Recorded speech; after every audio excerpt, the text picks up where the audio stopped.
Hello friends एक और paragraph आपके सामने हिंदी का, जिसमें हम उस हिंदी के सेंटेंस को इंग्लिश में कैसे ट्रांसलेट करें ये सीख रहे हैं। फ्रेंड्स, हिंदी का जो सेंटेंस है उसको रिकॉग्नाइज करना बहुत इंपॉर्टेंट है। जब तक हम उसको ये रिकॉग्नाइज नहीं कर पाएंगे कि ये कौन सा टेंस है और इसका जो बेस है वो क्या है, या इसमें जो कॉन्सेप्ट्स हैं वो आपको क्लियर हैं नहीं है, बाय देन हम इसकी इंग्लिश नहीं बना पाएंगे। देखिए, कदम उठाने से पहले सोचें। कोई भी कदम उठाते हैं कहते हैं थिंक बिफोर यू स्पीक और थिंक बिफोर एनी एक्शन। बिल्ली ने गिद्ध को कहा, से भी बोल देते हैं हम। बिल्ली ने गिद्ध को कहा या मैंने मां से कहा तो से भी बोल देते हैं हम लोग, पर आपको लगाना टू है। बिल्ली ने गिद्ध को कहा, cat said to the vulture. Vulture यानी गिद्ध।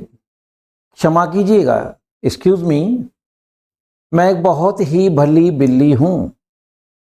फ्रेंड्स, सेंटेंस में कोई वर्ब नहीं है, विदाउट टेंस में जाएगा। मैं एक बहुत ही भली बिल्ली हूं। I am very decent cat. अब वोकैबुलरी आपके पास होनी चाहिए। जरूरी नहीं कि हम गुड ही लगाएं, क्योंकि जनरल जो शब्द हमारे माइंड में रहता है good. I am a good cat. Good, decent, nice, debonair, sober, बहुत सारे वर्ड्स हैं। तो I am a decent cat. मैं किसी को हानि नहीं पहुंचाती हूं। पहुंचाती भी रोक देते हैं स्लैंग लैंग्वेज में, बाकी पहुंचाती हूं प्रेजेंट इंडेफिनिट टेंस है। मैं किसी को हानि नहीं मीन्स नेगेटिव।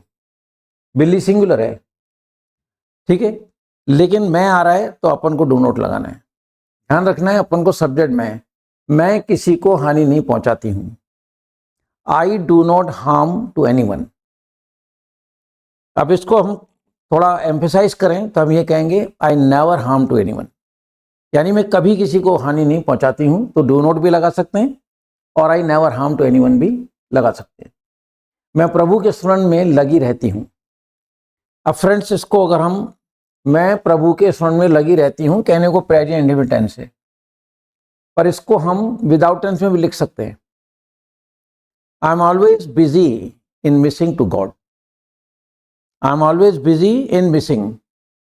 इनके बाद वर्ब आ रहा है मिस, उसमें आईएनजी लगेगा क्योंकि प्रीपोजिशन के बाद वर्ब आता नहीं है, और आएगा तो आईएनजी लग कर आएगा, इसलिए मैं इनके बाद मिसिंग वर्ड यूज कर रहा हूं।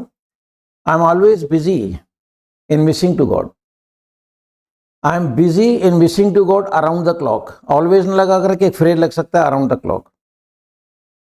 और एक और चीज है, मैं प्रभु के स्मरण में लगी रहती हूं। इसमें जो रह शब्द आ रहा है वो कॉन्टिन्यूटी दिखा रहा है। जैसे मैं भगवान को याद करता रहता हूं, मैं सबकी हेल्प करता रहता हूं। मैंने पहले भी कहा था वर्ब में जब रह आ जाता है तो वो कॉन्टिन्यूटी शो करता है। उसके लिए एक स्ट्रक्चर है, गो ऑन। कीप ऑन भी लगा सकते हैं, गो ऑन या कीप ऑन, राइट, फिर वर्ब, फिर उसमें आईएनजी लग जाएगा। तो मैं प्रभु के स्मरण में लगी रहती हूं। आई ऑलवेज गो ऑन या keep on missing to God. Clear? यदि तुम मुझे अधिक स्थान नहीं दे सकते हो, अगर आप मुझे ज्यादा स्थान नहीं दे सकते हो। अब इसकी देखिए, सकते हो को अगर हम शब्दों को फॉलो करते हैं तो सकते के लिए कैन आएगा। If you can not give more place to me, अगर तुम मुझे अधिक स्थान नहीं दे सकते हो, if you can not give more place to me, तो भी मुझे एक कोने में रहने दो। अब तो भी मतलब यहां पे एक भाव है, यदि तुम मुझे अधिक स्थान नहीं दे सकते हो, प्लीज मुझे कोने में रहने दो, let me live in a corner. तो यहां तो भी के लिए हम प्लीज लगा दो, या ओके। भाव जो है ना वो इसलिए कहा जाता है कि आपको सनत पढ़ना है, भाव भी देखना है, केवल शब्दों के पीछे नहीं जाना है। भाव देख के इंग्लिश लिखोगे तब जाके हम लोग जो कहना चाहते हैं वो भाव उसमें उतरेगा और वो चीज प्रॉपर तरीके से समझ में आएगी। तो भी यानी प्लीज या ओके, नो प्रॉब्लम, मुझे एक कोने में रहने दो, let me live in a corner. यह स्थान मेरे लिए पर्याप्त है, राइट। यहाँ दो आ रहा है, लेट का प्रयोग हुआ है, ये स्थान मेरे लिए प्राप्त है, वर्ब नहीं है, सेंटेंस और विदाउट टेंस में जाएगा। This place is sufficient for me, ये स्थान मेरे लिए पर्याप्त है। मैं तुम्हें यहां से देखती रहूंगी, वर्ब के बाद जब रह आता है ये स्ट्रक्चर यूज करेंगे आप। मैं तुम्हें यहां से देखती रहूंगी, गार है, फ्यूचर इंडेफिनिट टेंस है, इसलिए कहा जाता है कि नहीं, ट्रांसलेशन पे अच्छा कमांड करें, बेस साउंड बनाएं। तो देखिए, मैं तुम्हें यहां से देखती रहूंगी, ये स्ट्रक्चर हमको यूज करना है। आई विल कीप ऑन या I will go on seeing you from here, मैं तुम्हें यहां से देखती रहूंगी। और एंड, इस प्रकार, THUS, कुछ दिन आराम से व्यतीत कर सकूंगी, सकूंगी के लिए चलता है will be able to. And this I will be able to spend some time cosily या कंफर्टेबली। कॉजीली एक छोटा वर्ड है। मैं अब संसार से तंग आ चुकी हूं। फ्रेंड्स ध्यान देना, चुकी हूं आ रहा है, प्रेजेंट परफेक्ट टेंस है, कायदे से तो लगना चाहिए आई हैव, लेकिन फ्रेंड्स हिंदी में ये सेंटेंस चुकी हूं को लेके आ रहा है। As per recognition this sentence belongs to present perfect. Have और हैज प्लस थर्ड फॉर्म लगना चाहिए, लेकिन नहीं, ये विदाउट टेंस में जाएगा। मैं अब संसार से तंग आ चुकी हूं, अब इसको हम बोलेंगे आई am very much fed up with this world.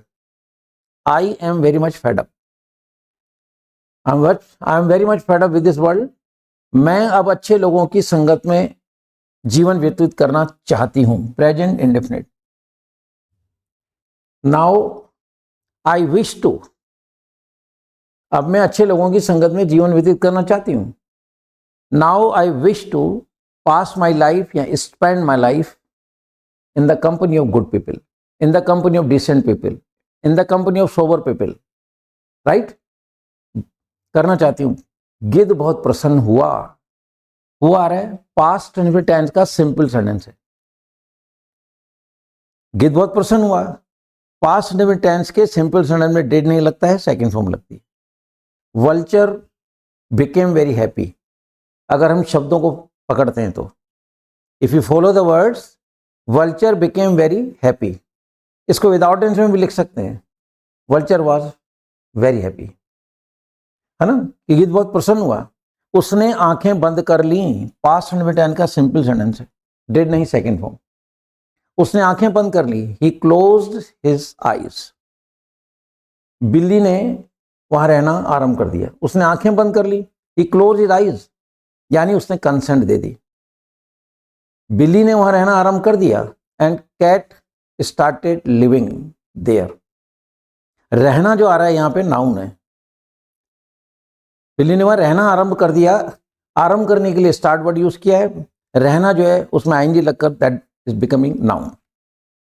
Cat started living there, और हर रात एक न एक पक्षी को चुरा लाती और कोने में बैठकर खा जाती। And every night she would steel one bird and eat sitting in the corner, कोने में बैठ के उसे खा जाती। अब इसमें वुड का यूज किया जा रहा है, राइट, ये सारे कॉन्सेप्ट क्लियर होने चाहिए। आसपास पड़े हुए पंखों को देखकर दूसरे पक्षी शंकित हो गए। लाइंग फीदर्स अराउंड, लाइंग यानी पड़े हुए, लाइंग फीदर्स, फ्रेंड्स पक्षी के जो ये दो पर होते हैं उसको विंग्स बोला जाता है, और एक विंग में छोटे छोटे पंख हैं, कई बार गिर जाते हैं, फीदर बोला जाता है। लाइंग फीदर्स अराउंड, चारों तरफ वो पंख देखकर दूसरे पक्षी शंकित हो गए। All the birds were suspicious, शंकित हो गए, कहने को पास्ट में है पर जा विदाउट टेंस में रहा है।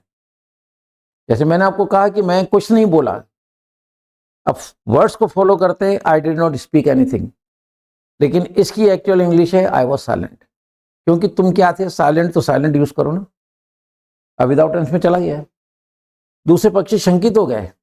All the birds were suspicious, उन्होंने सोचा कि गिद्ध ही उनके छोटे बच्चों को खा जाता है।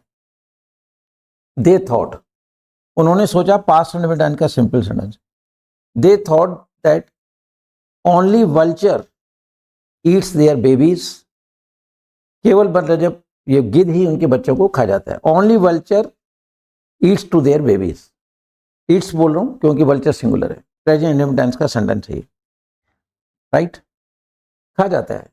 इस विचार से वे सब उस पर टूट पड़े। इस विचार से मतलब विद दिस थॉट,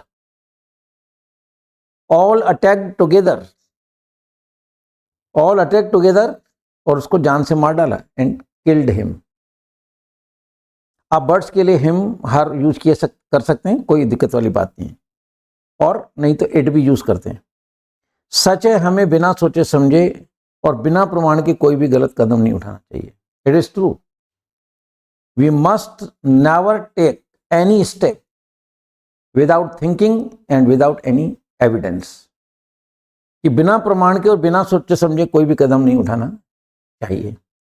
तो फ्रेंड्स, आप देख रहे हैं कि कोई भी पैराग्राफ है, मे बी एनी फॉर्म, चाहे वो एप्लीकेशन हो, समरी हो, प्रेसिज हो, ऐसे हो, पैराग्राफ हो, स्टोरी हो, किसी भी फॉर्म में इंग्लिश का मैटर हो, राइट, उस हिंदी के मैटर को हम लोग इंग्लिश में कैसे कन्वर्ट करें और इंग्लिश के मैटर को हिंदी में कैसे कन्वर्ट करें, आपको अब तक बात अच्छी तरह समझ में आना चाहिए कि हमको सबसे पहले ट्रांसलेशन पे मास्टरी करनी है। आप देख रहे हैं, और सबसे बड़ी चीज़ ये है कि एक सेंटेंस को कई रूप में बोला जाता है, शब्दों का पीछा ना करें। मोटी बात क्या है, सेंटेंस के भाव को समझें, इंग्लिश भाव की लिखनी है, ना कि शब्दों का पीछा करना, क्योंकि हम हिंदी कुछ और बोलते हैं और इंग्लिश कई बार कुछ और बन जाती है। वो इसलिए होता है कि जब हम उसमें वो इमोशंस डालेंगे, जिस भाव वो उसमें हैं, तब मतलब हमको बोलने में अच्छा लगेगा, and the person who is listening to you, he will come to know that your English is up to the mark, right. साथ में आपकी इंग्लिश भी दी है, क्योंकि जैसा मैंने कहा कि कुछ स्टूडेंट ने कहा सर अगर इसकी इंग्लिश भी मिल जाए तो बहुत अच्छा रहेगा, तो English is also before you on the screen. Friends, कुल मिला के मकसद सिर्फ इतना ही है, इंग्लिश डैम इजी लैंग्वेज है, डिसाइड, स्टार्ट एंड फिनिश। जय हिंद। डाउनलोड करें इंग्लिश वाले सरदार जी ऐप और सीखें इंग्लिश।